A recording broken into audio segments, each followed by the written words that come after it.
오늘은 그리스도 안에 있는 나는 누구인가 라는 제목을 가지고 말씀을 나누도록 하겠습니다.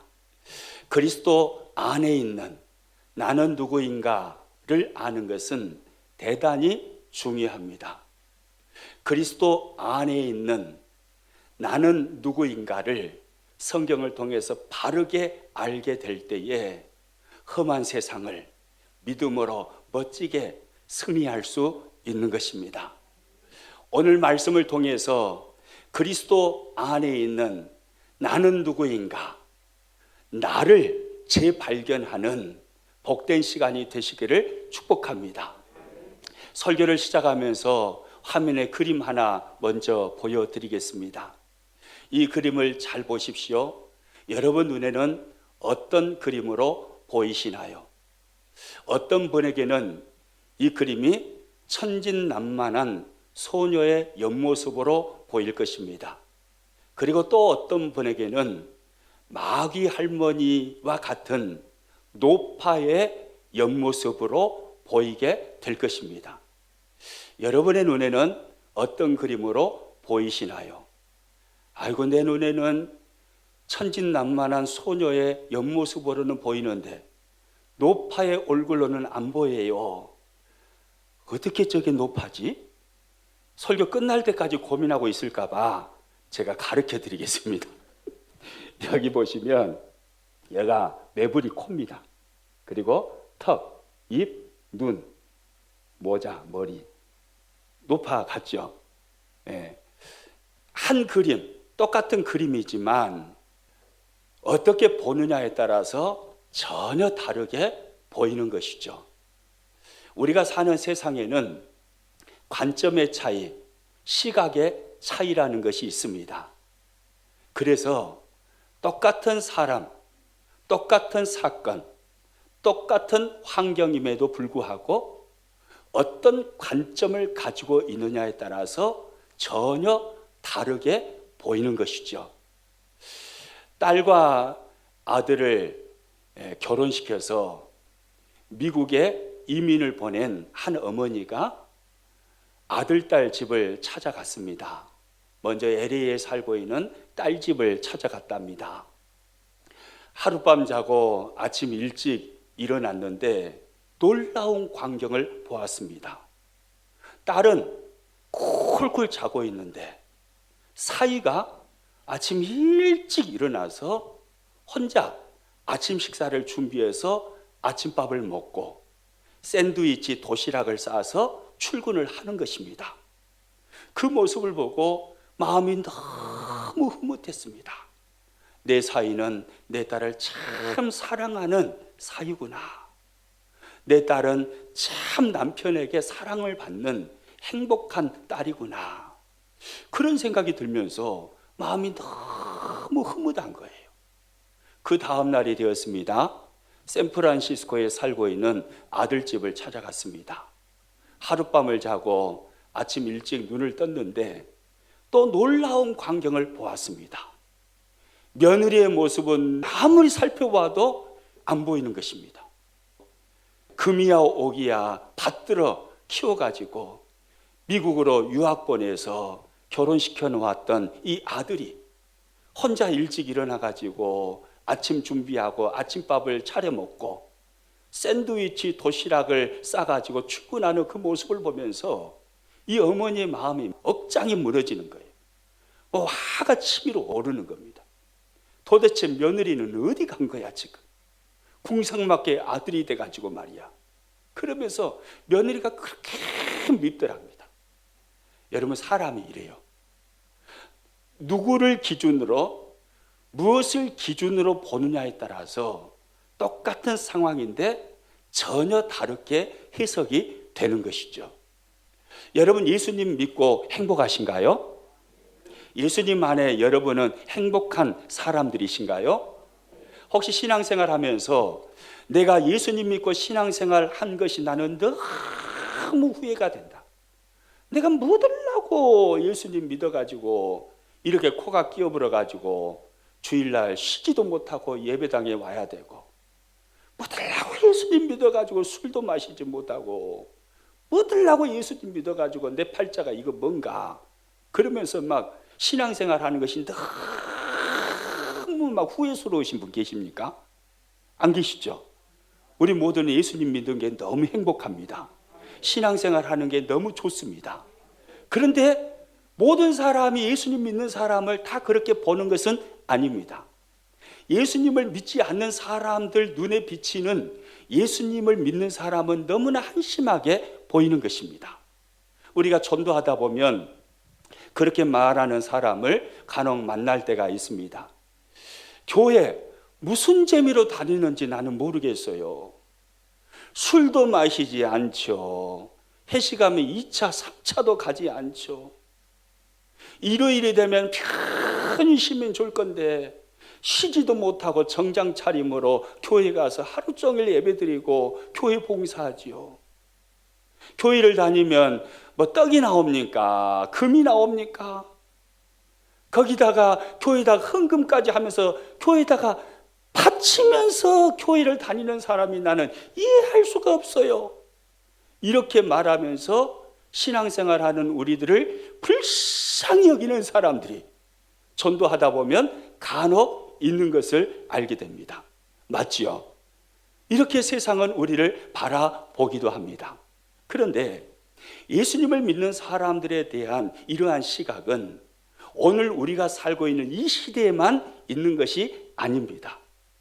고린도 후서를 기록한 사도 바울이 성경을 기록할 당시에도 그리스도인들을 향한 이런 잘못된 시각을 가지고 있는 사람들이 많이 있었습니다.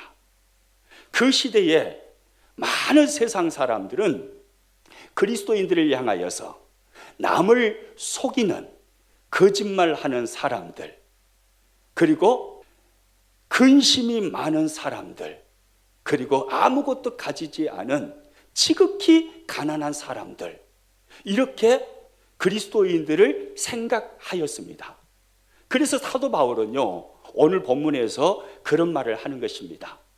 그들이 생각하는 그리스도 안에 있는 우리는 결코 그런 사람들이 아닙니다 라고 말입니다.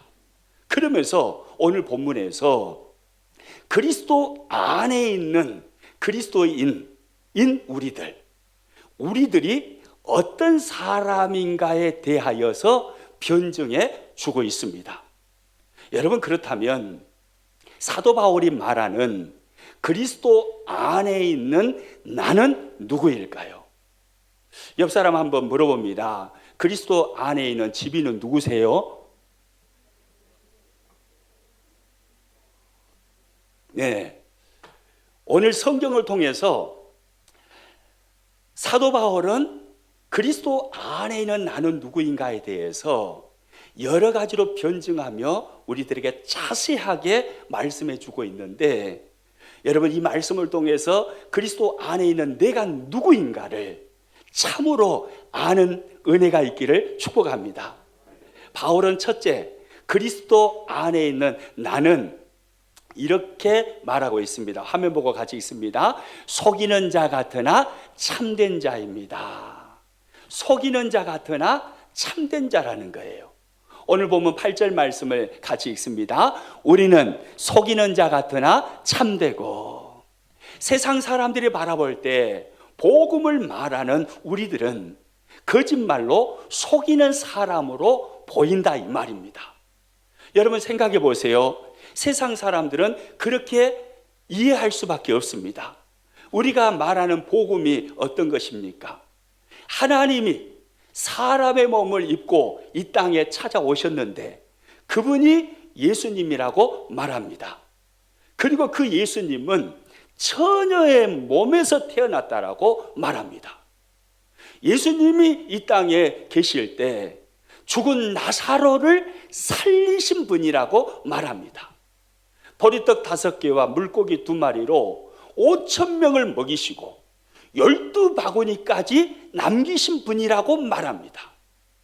그리고 예수님께서 십자가에 죽으실 때 시간과 공간을 초월해서 모든 사람의 죄악을 대신 짊어지시고 십자가에서 죽으셨고, 그리고 3일 만에 죽은 자 가운데서 다시 살아나셨다라고 말합니다.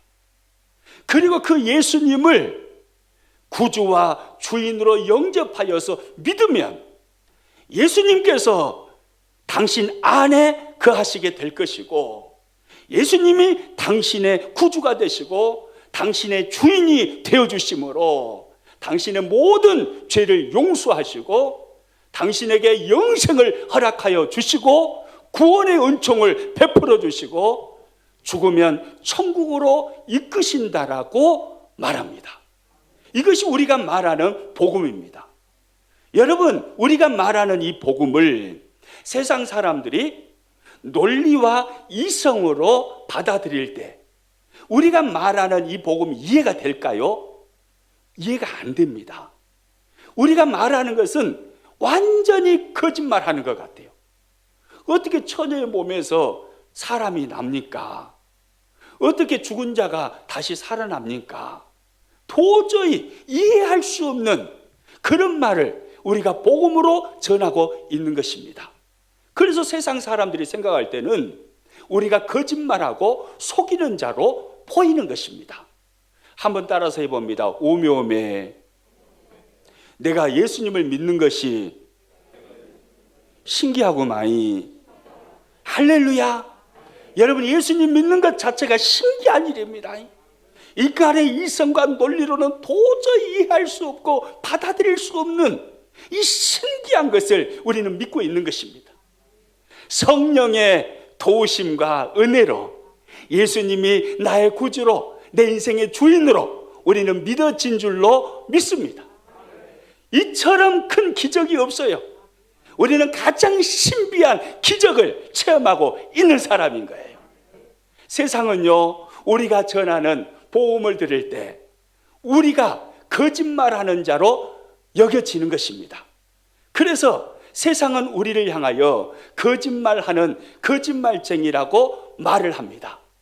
여러분, 예수님께서도요, 공생의 사역을 하실 때 대제사장과 바리새인들에게서 미혹하는 자라는 그런 오해를 받으셨습니다.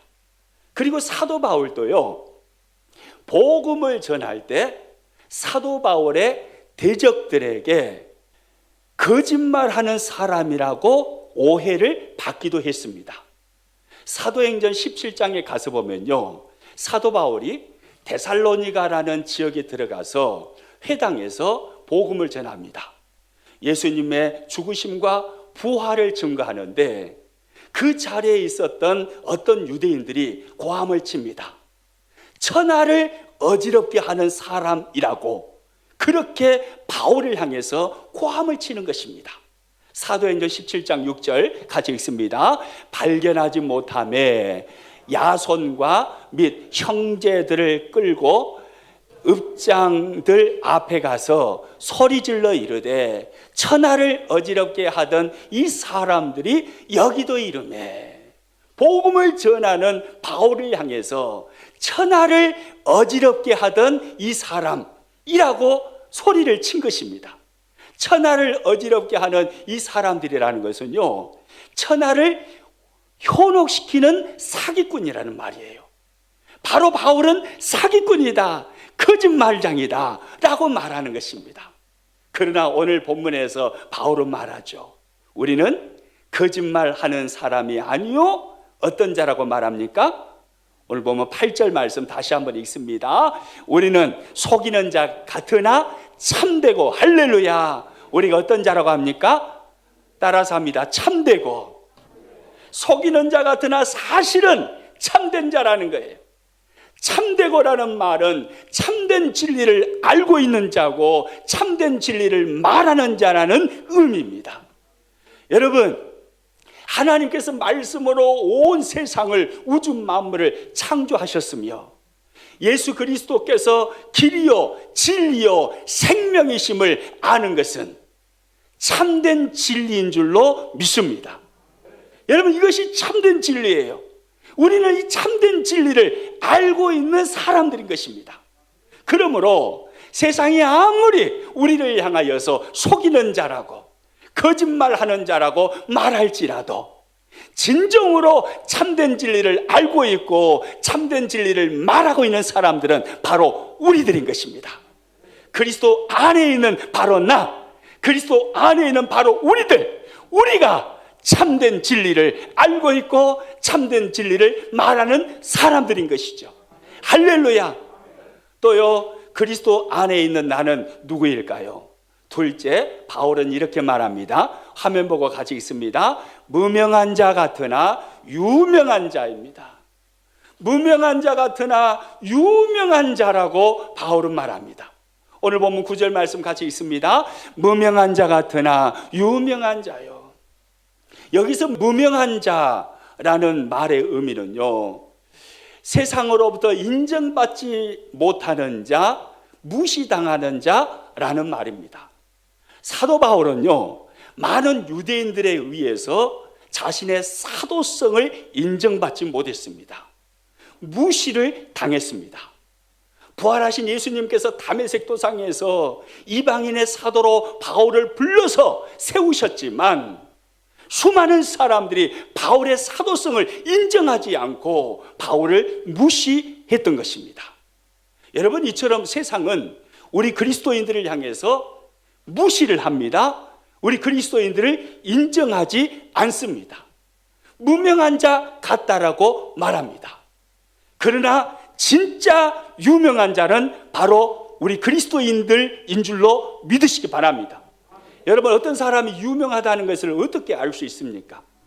누구하고 거닐고 있고 누구하고 어울리고 있고 누구하고 친구인가를 보면은 아, 이 사람이 이만큼 유명하구나 라는 것을 알 수 있어요. 우리가 우리나라 대통령, 문 대통령하고 친구라고 해봐요. 늘 어울려 다닌다고 해봐요. 그럼 우리를 사람들이 얼마나 유명하게 보겠습니까? 그런데 놀라운 사실이에요. 만왕의 왕이시고 온 우주 만물의 주인이신 예수님과 우리는 어울려 다니는 사람이에요. 믿으십니까? 주님이 늘 우리와 함께 하시잖아요. 주님이 우리와 동행하시잖아요. 주님과 어울려 다니는 사람, 주님과 친구인 사람, 그러므로 우리가 유명한 사람인 거예요. 만왕의 왕이신 주님이 나를 아시고 내 이름을 알아주시는 사람들, 그 사람들이 그리스도 안에 있는 바로 우리들, 나인 것입니다. 여러분, 그래서 우리는 이렇게 찬양할 수 있어요. 나를 지으신 주님, 이렇게 찬양을 하죠.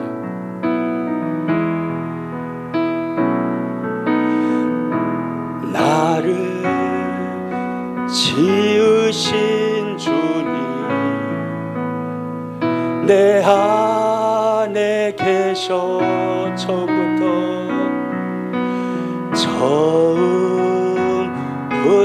내 삶은 그의 손에 있었죠. 내 이름 아시죠? 내 이름 아시죠? 내 모든 생각도 내 흐르는 눈물 그가 닦아주셨죠. 그는 내 아버지, 그는 내 아버지,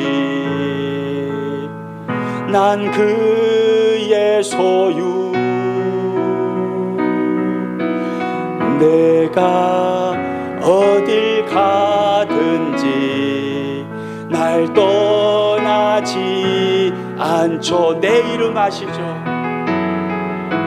내 이름 아시죠? 내 모든 생각도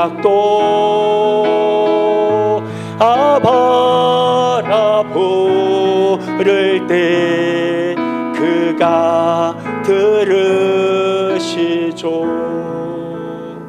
여러분, 얼마나 은혜가 되는 찬양인지 몰라요. 가사 봐보세요. 얼마나 은혜가 됩니까? 내 이름 아시죠? 내 모든 생각도 내 흐르는 눈물 그가 닦아주셨죠. 아바라 부를 때 그가 들으시죠. 여러분, 만왕의 왕이신 주님이 내 이름을 아시는 것입니다. 주님이 나의 친구이신 겁니다. 우리는 만왕의 왕이신 주님과 날마다 어울려 다니는 사람들, 그 유명한 사람들이 바로 우리들이에요. 우리 이름을 결코 잊어버리지 아니하시는 주님, 그분이 저와 여러분의 주님이신 거예요. 그래서요, 이사야 선지자는요, 이사야 49장 15절 16절에서 이런 말을 합니다. 같이 읽습니다. 여인이 어찌 그 젖먹는 자식을 잊겠으며 자기 태에서 난 아들을 궁일이 여기지 않겠느냐. 그들은 혹시 잊을지라도 나는 너를 잊지 아니할 것이라. 내가 너를 내 손바닥에 새겼고 너의 성벽이 항상 내 앞에 있나니. 할렐루야. 여러분 따라서 합니다. 내가 너를 내 손바닥에 새겼고, 하나님께서 저와 여러분의 이름을 잊지 아니하시고 어디에 새겼다고 말씀하십니까? 손바닥에 새겼대요. 손바닥에 저와 여러분의 이름 석자를 새겨서 하나님이 날마다 잊지 아니하시고 기억하시는 것입니다. 오늘 눈물을 흘리면서 기도하셨던 변성섭 장로님, 평안교회 선임 장로로서 애를 쓰고 수고하시는 그 모습을 주님 다 아시고 손바닥에 변성섭 딱 이름을 새겨 놓으시고 날마다 바라보시면서 주님이 기억해 주시는 것입니다. 우리가 이렇게 유명한 사람들이에요. 2주도 수능이 남지 않았어요. 그럼에도 불구하고 우리 송채원 학생 얼마나 귀합니까? 얼마나 예뻐요. 2주도 남지 않았는데 피아노 반주, 맡은 바 사명을 감당하기 위해서 이 자리에 앉아있는 송채원, 하나님께서 당신의 손바닥에다가 송채원 이름을 딱 새겨 놓으시고 날마다 보시고 하나님 잊지 아니하시고 기억하시는 겁니다. 전능하신 하나님께서, 온 우주 만물을 창조하신 하나님께서 당신의 손바닥에 이름을 새겨 놓으시고 잊지 아니하시고 기억해 주는 사람들, 그 사람들이 바로 저와 여러분이에요. 우리가 그렇게 유명한 사람들인 겁니다. 그래서 세상이 아무리 우리를 무시하고 우리를 인정하지 않고 우리를 무명한 자라고 말할지라도 세상이 몰라서 그러지 우리는 진짜 유명한 사람들입니다. 할렐루야. 우리가 바로 그런 사람들. 그리고 또요, 그리스도 안에 있는 나는 누구입니까? 바울은 이렇게 말합니다. 셋째, 같이 한번 읽습니다. 죽은 자 같으나 살아있는 자. 바로 이 사람이 그리스도 안에 있는 나입니다. 오늘 본문 9절 말씀 또 같이 읽습니다. 죽은 자 같으나 보라 우리가 살아있고, 죽은 자 같으나 보라 우리가 살아있고. 예수님을 믿는 사람과 믿지 않는 사람은요 별반 차이가 없어 보입니다. 예수님 믿으나 믿지 않느나 고통도 받고 고난도 받고 시련도 당하고 어려움도 찾아오고 죽기까지 합니다. 그런데요, 예수님을 믿는 사람과 믿지 않는 사람은요 하늘과 땅처럼 다릅니다. 차이가 나는 것입니다. 언제 그것을 알 수 있냐면요, 우리가 육신의 장막을 벗고 죽음을 맞이할 때, 그때 우리는 확실히 알 수가 있는 것입니다. 여러분, 예수님은 그렇게 말씀하십니다. 살아서 나를 믿는 자는 영원히 죽지 아니하리라. 부활의 생명을 우리들에게 말씀하죠. 요한복음 11장 25절 26절 같이 읽습니다. 예수께서 이르시되 나는 부활이요 생명이니 나를 믿는 자는 죽어도 살겠고 무릇 살아서 나를 믿는 자는 영원히 죽지 아니하리니 이것을 내가 믿느냐. 할렐루야. 여러분 따라서 합니다. 나를 믿는 자는 죽어도 살겠고 무릇 살아서 나를 믿는 자는 영원히 죽지 아니하리니. 여러분 무슨 말입니까? 예수님을 믿는 사람에게는 영원히 죽지 아니하는 부활의 생명이 있다는 것입니다. 여러분, 죽음은요 끝이 아닌 것 다 아시죠? 사람은 죽음으로 끝나는 게 아닙니다. 예수님 믿고 죽으면 누가복음에 잘 나오잖아요. 나사로의 비유에 예수님 믿다가 죽으면 천사들이 우리의 영혼을 에스코트를 하는데, 하나님의 나라 그 하늘 가는 길을 천사들이 에스코트해서 우리를 쫙 인도하는 것입니다. 그래서 그 영광스러운 지복의 나라 천국으로 이사를 가게 되는 거예요. 거기서 영원히 사는 겁니다. 죽음은 끝나는 게 아니에요. 이 땅에서는 예수님 믿는 사람하고 믿지 않는 사람이 별반 차이가 없어 보이지만 아니에요. 죽음이 끝이 아니에요. 영원히 사는 것입니다. 그 영광스러운 행복의 나라에서 말입니다. 한 주 전쯤에 CTS 새롭게 하소서라는 프로그램에 서울 만나교회 김병삼 목사님이 나오셔서 간증을 하시는 것을 보았습니다. 목사님이 그런 말씀을 하시더라고요. 만나교회에 청소를 맡아서 일을 하시던 권사님 한 분이 계셨다고 합니다. 근데 그 권사님 아들이 이제 결혼 날짜를 잡고 아들 결혼 주례를 이제 목사님께 맡기신 거예요. 그리고 이제 날짜가 지나가는데 어느 날 이 권사님이 갑자기 쓰러지셨어요. 그래서 병원에 가서 진단을 받아보니까 폐암 말기 진단을 내리는 겁니다. 시한부 인생이에요. 얼마 살지 못한다는 겁니다. 교인들이 같은 마음으로 기도합니다. 하나님, 우리 권사님 아들 결혼하는 날짜까지만이라도 하나님 살아있게 해주세요. 그렇게 기도를 하는 거예요. 그런데 안타깝게도 아들 결혼 날짜 며칠 놔두고 피를 토하고 쓰러져서 돌아가신 거예요. 이 목사님이 너무 안타까우신 거예요. 너무 마음이 안 좋아서 하나님께 그렇게 기도를 했다고 합니다. 하나님, 왜 이러셨어요? 며칠만 더 살게 해주시지 왜 이러셨어요? 그렇게 기도를 하셨대요. 그러니까 이제 하나님께서 성령으로 기도 중에 있는 이 목사님께 이런 마음을 주시는 겁니다. 네가 내 마음을 아냐? 네가 내 마음을 아냐? 사랑하는 내 딸이 암을 얼마나 힘들어했고 아파했는데 조금 더 빨리 데리고 와서 아픔도 없고 고통도 없는 영원한 행복의 내 나라에서 살게 하고 싶어 하는 내 마음을 네가 아냐? 이러시더라는 거예요. 여러분, 성도의 죽음은요, 죽음으로 끝나는 게 아닙니다. 죽은 자 같으나 영원히 사는 사람, 이 사람이 바로 그리스도 안에 있는 그리스도인이고 바로 저와 여러분입니다. 할렐루야. 그리고 또요, 바울은 그리스도 안에 있는 나를 누구라고 합니까? 네 번째 같이 있습니다. 징계를 받는 자 같으나 죽임을 당하지 아니하는 자입니다. 징계를 받는 자 같으나 죽임을 당하지 아니하는 자입니다.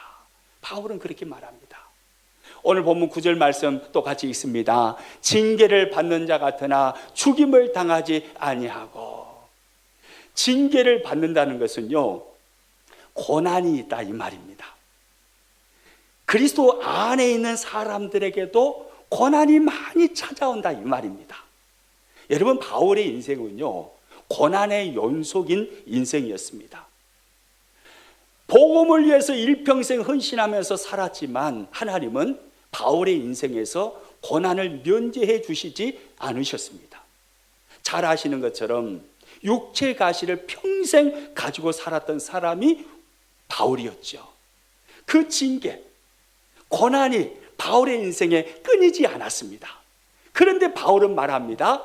징계를 받는 자 같으나 그러나 나는 죽임을 당하지 아니하는 자라고 말입니다. 죽임을 당하지 아니하는 자라는 것은요, 반드시 승리하는 사람이라는 의미입니다. 수많은 고난 속에 노출되어 있고 수많은 시련 속에 살아가지만 그러나 그리스도 안에 있는 나는, 그리스도 안에 있는 우리는, 그리스도 안에 있는 바울은 반드시 그 고난을 이기고 세상을 승리하는 삶을 살게 되어 있다, 이 말입니다.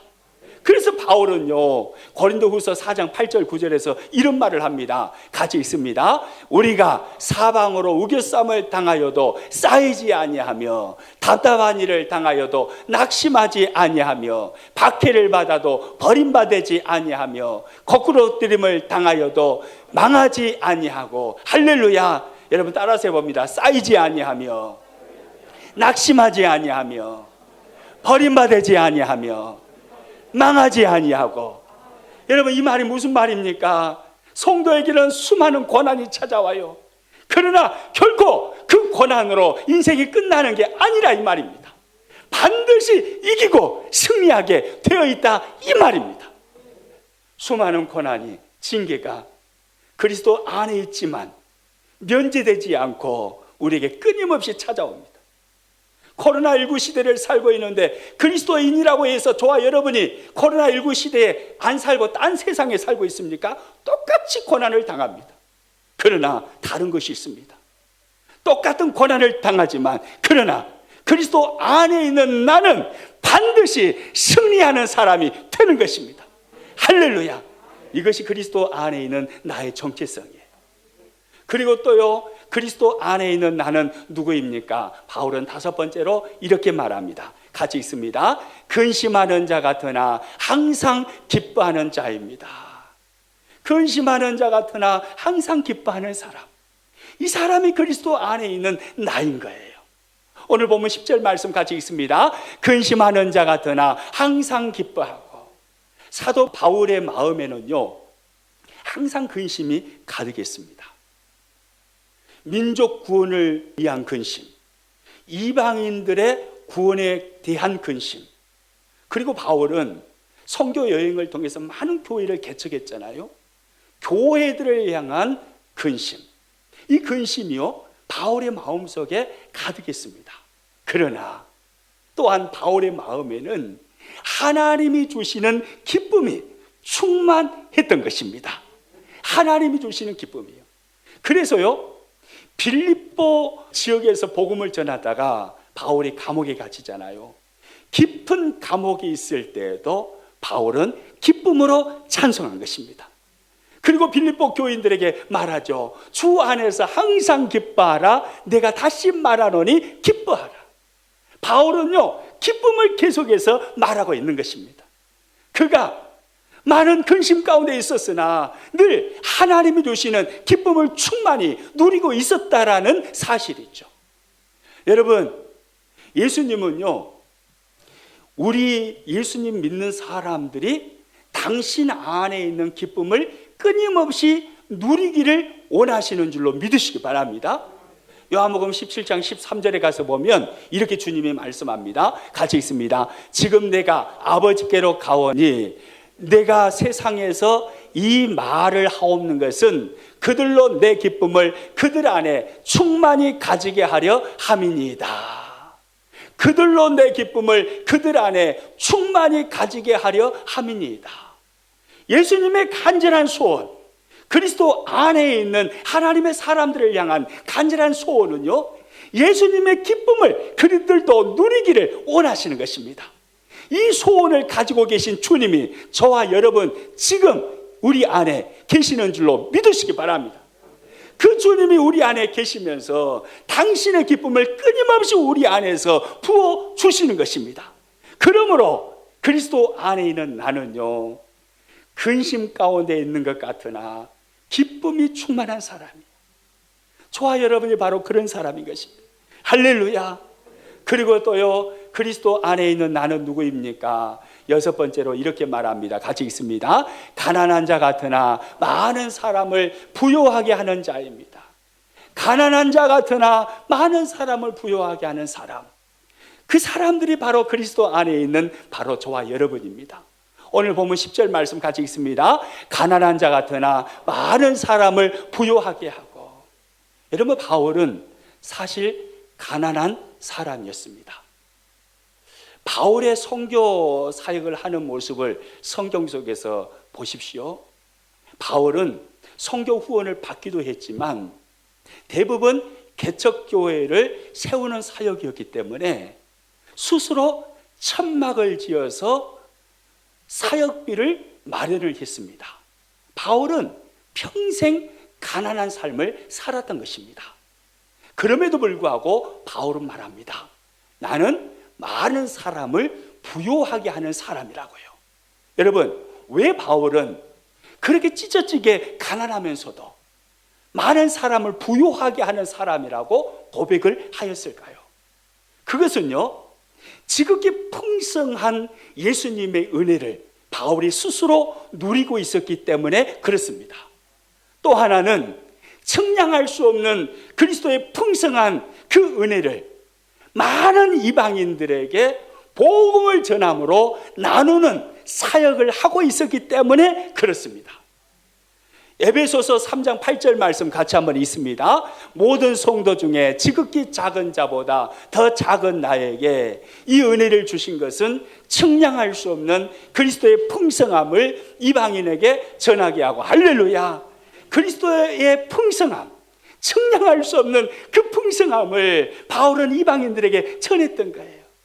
그래서 비록 자신은 가난했지만 자신은 풍성하다라고 고백을 하는 것입니다. 여러분, 예수 그리스도 그분 안에 모든 풍성이 담겨 있는 줄로 믿으시기 바랍니다. 세상이 줄 수 없는 평안이 예수 그리스도 안에 있는 줄로 믿으시기 바랍니다. 세상에서 누리는 기쁨과 비교할 수 없는 기쁨이 예수님 안에 있고 예수님 안에 참된 쉼과 안식이 있는 것입니다. 여러분, 우리는 그리스도 안에 있는 그 풍성한 은혜를 누리는 사람들이에요. 그러므로 가난할지라도 우리는 풍성한 사람이라고 말할 수 있습니다. 우리가 전하는 이 복음은요, 측량할 수 없는 그리스도의 풍성함을 믿지 않는 사람들에게 나누는 거예요. 얼마나 놀라운 일을 하는 사람입니까? 누가 우리를 향해서 가난한 자라고 할 수 있을까요? 몰라서 그러는 것입니다. 우리는 결코 가난한 자가 아닙니다. 풍성함을 누리면서 풍성함을 나누는 사람, 이 사람이 그리스도 안에 있는 바로 나인 거예요. 그리고 마지막으로 바울은요, 7번째로 그리스도 안에 있는 나를 이렇게 말합니다. 같이 한번 읽습니다. 아무것도 없는 자 같으나 모든 것을 가진 자입니다. 그리스도 안에 있는 나는 이런 사람이라는 거예요. 아무것도 없는 자 같으나 모든 것을 가진 자. 오늘 보면 10절 말씀 같이 한번 읽습니다. 아무것도 없는 자 같으나 모든 것을 가진 자로다. 아무것도 없는 자 같으나 모든 것을 가진 자로다. 여러분, 사실 바울은 그랬습니다. 바울은 땅 한 평 없었습니다. 바울에게는 집 한 채 없었습니다. 아무것도 없는 자였습니다.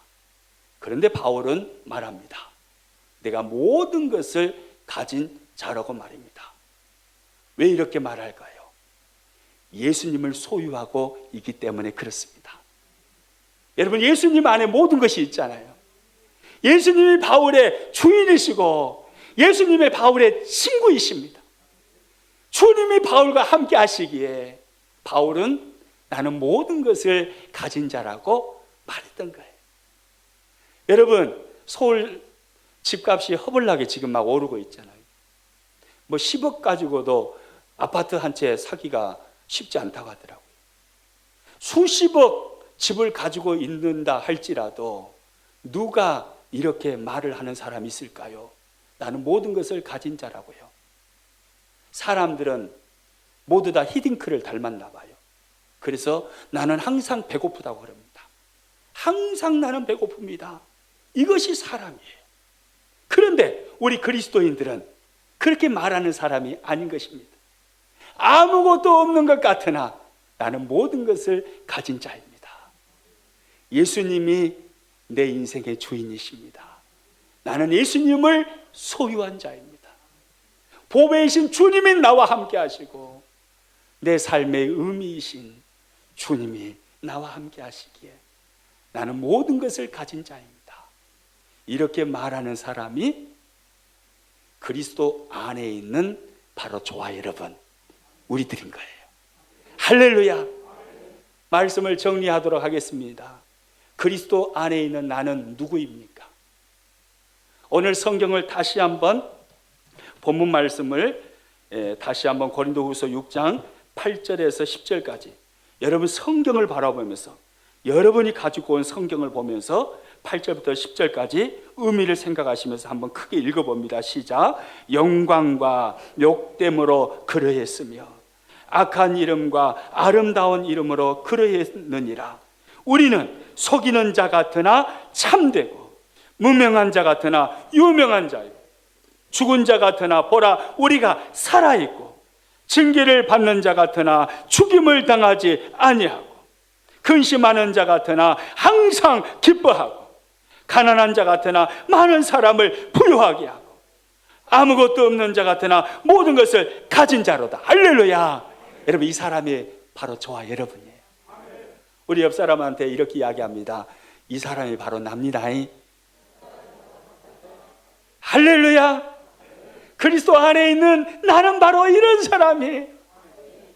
나의 정체성, 그리스도 안에 있는 내가 누구인가를 성경을 통해서 분명하게 알게 될 때, 코로나 시대에 아무리 세상이 우리를 힘들게 해도 우리는요 이 세상을 거뜬히 승리하며 살 수 있는 것입니다. 그리스도 안에 있는 나, 오늘 성경을 통해서 명확하게 확인하시고 이 정체성으로 승리하시기를 주님의 이름으로 축복합니다.